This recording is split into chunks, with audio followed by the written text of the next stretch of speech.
slowly started being converted to like fantasy, and I've had some recommendations from you guys as well. So I've kind of thrown those into the mix, as well as some very popular books from what I can tell on BookTok. So I feel like we should just get into it and do the reveal of my July TBR. So here we go.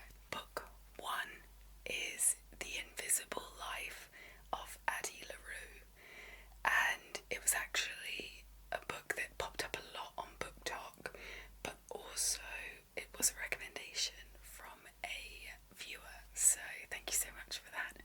It has actually been a while since they recommended it, and I'm finally getting around to it, so yay. But I'll read you the blurb and we'll find out together, although I'm sure at this stage I'm very late to the party, but I will find out what is in store for me. When Addie LaRue makes a pact with the devil, she trades her soul for immortality. But there's always a price.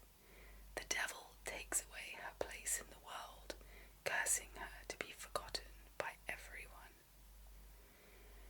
Addie flees her tiny hometown in 18th century France, beginning a journey that takes her across the world, learning to live a life where no one remembers her and everything she owns is lost and broken. Existing only as a muse for artists throughout history, she learns to fall in love anew every single day. Her only companion on this journey is her dark devil with hypnotic green eyes, who visits her each year on the anniversary of their deal. Alone in the world, Addie has no choice but to confront him, to understand him, maybe to beat him. Until one day, in a second-hand bookshop in Manhattan, Addie meets someone who remembers her. Suddenly thrust back into a real, normal life, Addie realizes she can't escape her fate forever. I am very intrigued by the synopsis. I think it's quite different to the fantasy books I've read so far. It feels less like, I don't know what the definitions of the different sub-genres of fantasy are, but it feels less like high fantasy or in-depth fantasy and more kind of on the fringe of it, if that makes any sense at all. I'm sure fantasy fans, please correct me, enlighten me, educate me. But yeah, I'm very excited to read that, and that will be the first book that I read in July. Okay, so book 2 is this exactly the same as book 1 in that it is not only a book that comes up a lot on BookTok, but also was recommended to me by a viewer, and this one I've been really excited to read. From the description the viewer gave me, I already felt like it was going to be my kind of thing, and so I'm happy that it's a themed month that I can make sure I read it in. So I can't remember if I said the name of the book. It's very hot in here, so if you see me progressively get shinier as the video goes on, that's why. But the book is called The Poppy War, and with all the books I'll be talking about today, I'll read you the blurb.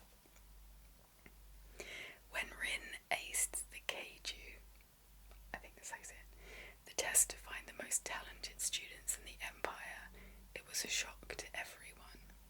To the test officials, who couldn't believe a war orphan from Rooster Province could pass without cheating. To Rin's guardians, who had hoped to get rich by marrying her off. And to Rin herself, who realised she was finally free from a life of servitude. That she got into Sinigard, the most elite military school in Nikan, was even more surprising. But surprises aren't always good, because being a dark-skinned peasant girl from the south is not an easy thing at Sinigard. Fighting the prejudice of rival classmates, Rin discovers that she possesses a lethal, unearthly power, an aptitude for the nearly mythical art of shamanism. Exploring the depths of her gift with the help of psychoactive substances and a seemingly insane teacher, Rin learns that gods long thought dead are very much alive, and that mastering these powers could mean more than just surviving school. For while the Nikara Empire is at peace, the Federation of Mugen still lurks across a narrow sea. The Federation occupied Nikan for decades after the First Poppy War, and only barely lost the continent in the second.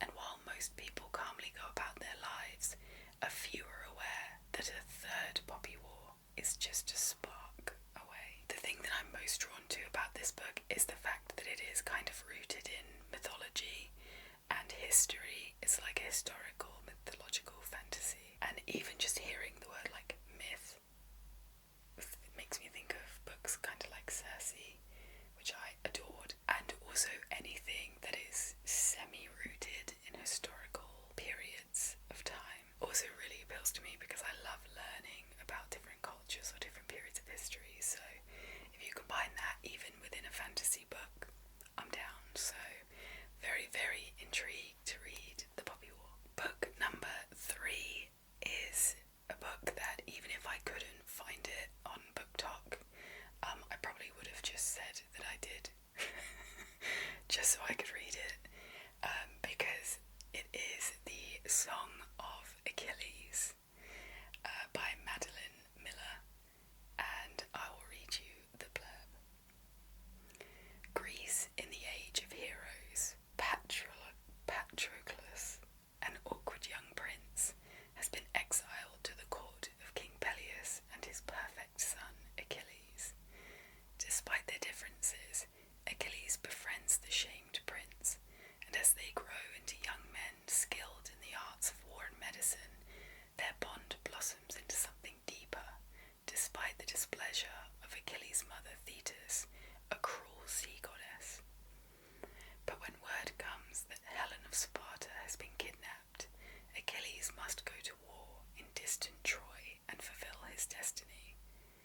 Torn between love and fear for his friend, Patroclus goes with him, little knowing that the years that follow will test everything they hold dear. So as you probably guessed, in the last book talking about how much I loved Circe, the reason why I am so eager to read this, and why I would have just put it in this theme month anyways, is because I've been desperate to read The Song of Achilles.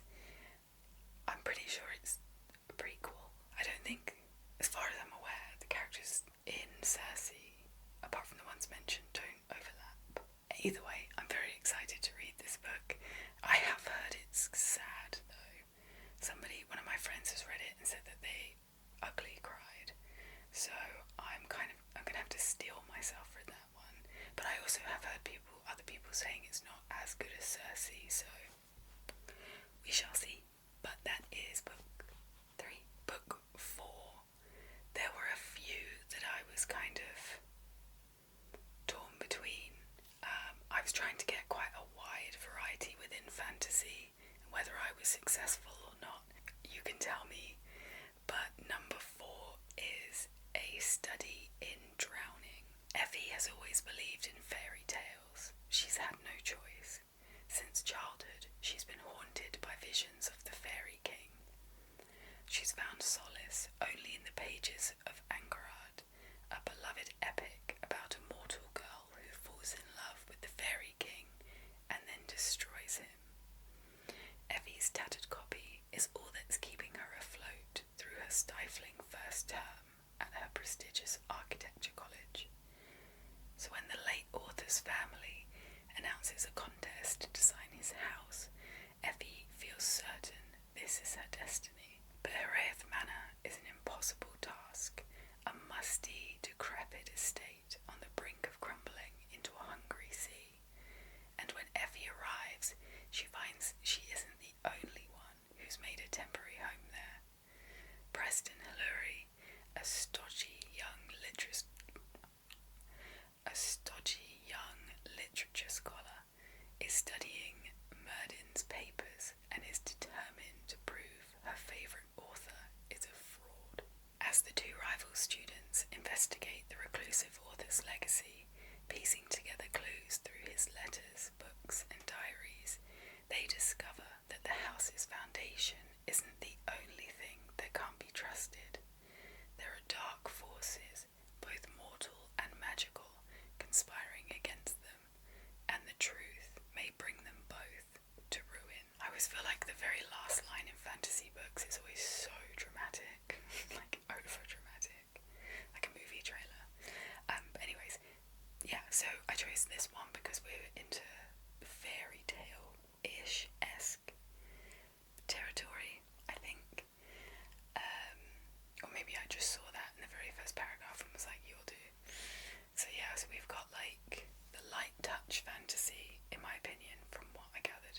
The first one, we've got like historical fantasy, fairy tale mythology.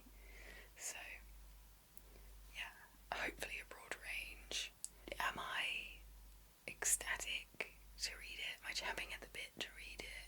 I'm not like the most excited in the world, I'll be honest. I'm trying to get into fantasy, but as I've said a million times on this channel, it's not my first pick.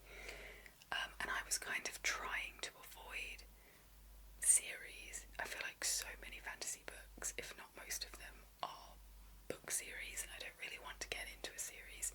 So there was that as well. And then also trying to stay a bit further away, at least for now, from romantasy, which I found out in my research is a whole nother thing.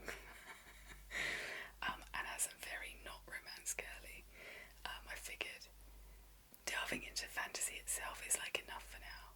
And if they have, as I'm sure pretty much all of them have a romance subplot, that's okay. Not the favourite so far, but still open-minded. I chose it for a reason. So that is book 4. Book 5 is shaking things up again in fantasy and is called Masters of Death. And the blurb says, this book is about an estate agent, only she's a vampire. The house on sale is haunted and its ghost was murdered. When Viola Marek hires Fox Demora to deal with a ghost-infested mansion, she expects a competent medium. But unbeknownst to Viola, Fox is not a medium at all. He's a fraud and the godson of death. As the mystery of the mansion unfolds, Viola and Fox are drawn into an unlikely quest that neither wants nor expects. They'll need the help of a demonic personal trainer, a steadfast reaper, and an angel with her own secrets. It transpires that an inconvenient dead body and a lost love are intrinsically linked. Can this coalition of unwilling allies solve this conundrum and unhaunt a house by winning a devious, immortal game? So I was instantly drawn to this one as a fantasy book that doesn't feel like it's going to take itself too seriously. And I think a lot of the others, especially the ones where there's like war involved, are going to be quite intense, quite heavy. And even with even the fairy tale-esque ones, there's always like so many characters to wrap your head around, and it feels like this one is going to be a bit of a lighter, maybe humorous take. So I'm very excited to see how this one fits in, and what it comes out as on the rating at the end of the month. So yeah,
cost her everything. In a world where women are nothing more than the pawns of powerful men, will Ariadne's decision to risk everything for love ensure her happy ending, or will she find herself sacrificed for her lover's ambition? I mean, no prizes for guessing why I chose this book. I mean, it is almost like, it's a different author, but it almost feels like a spin-off of Circe, because this story is in there. I came across it, I'd never heard of it before. I came across it on my travels and was instantly drawn in. And I know I said I was trying to look for a wide selection of fantasy, like, subgenres, but I lied. In the case of this, I really want to see if it stacks up to Circe. And actually, while I'm at it, if you know of any books that are kind of rooted in mythology, like Circe, like Ariadne, Song of Achilles, please feel free to drop it in the comments. I'd love to add them to my TBR. And on the off chance that I have an insanely good reading month, I have got a bonus book lined up, but I think pretty much all of these books are fairly hefty, so I doubt very much I'm going to get through all 6. But the bonus book, just in case, is the Atlas 6. That was everywhere, like one of the first books that comes up, but it is also a series, and I think there may be 1 or 2 that are series in the list. I honestly cannot remember. So I kind of stayed away from the Atlas 6 as like one of the ones on the main list, and also because there are people that have very mixed reviews about it. So I figured, oh, and also it's the same author as Masters of Death, which is on the list, so I also wanted to make sure I read a spread of authors, especially if I don't like their writing and then I'm stuck with another book, so, because we all know I don't DNF a book. So yeah, various reasons why it didn't make the main list, but on the off chance that I love fantasy so much that I fly through 6 books, the Atlas 6 will be my 7th. So that's it. My first themed month, fantasy, 6 books on deck to read. To be honest, I am quite excited. I am currently reading The Cruel Prince, which is the last book of my 2018 book list, and I'm really enjoying it. I'm almost halfway through, and that's very fairy tale-esque. It's very like imps and pixies and goblins, but I really like it, and so far I think I've read quite a few fantasy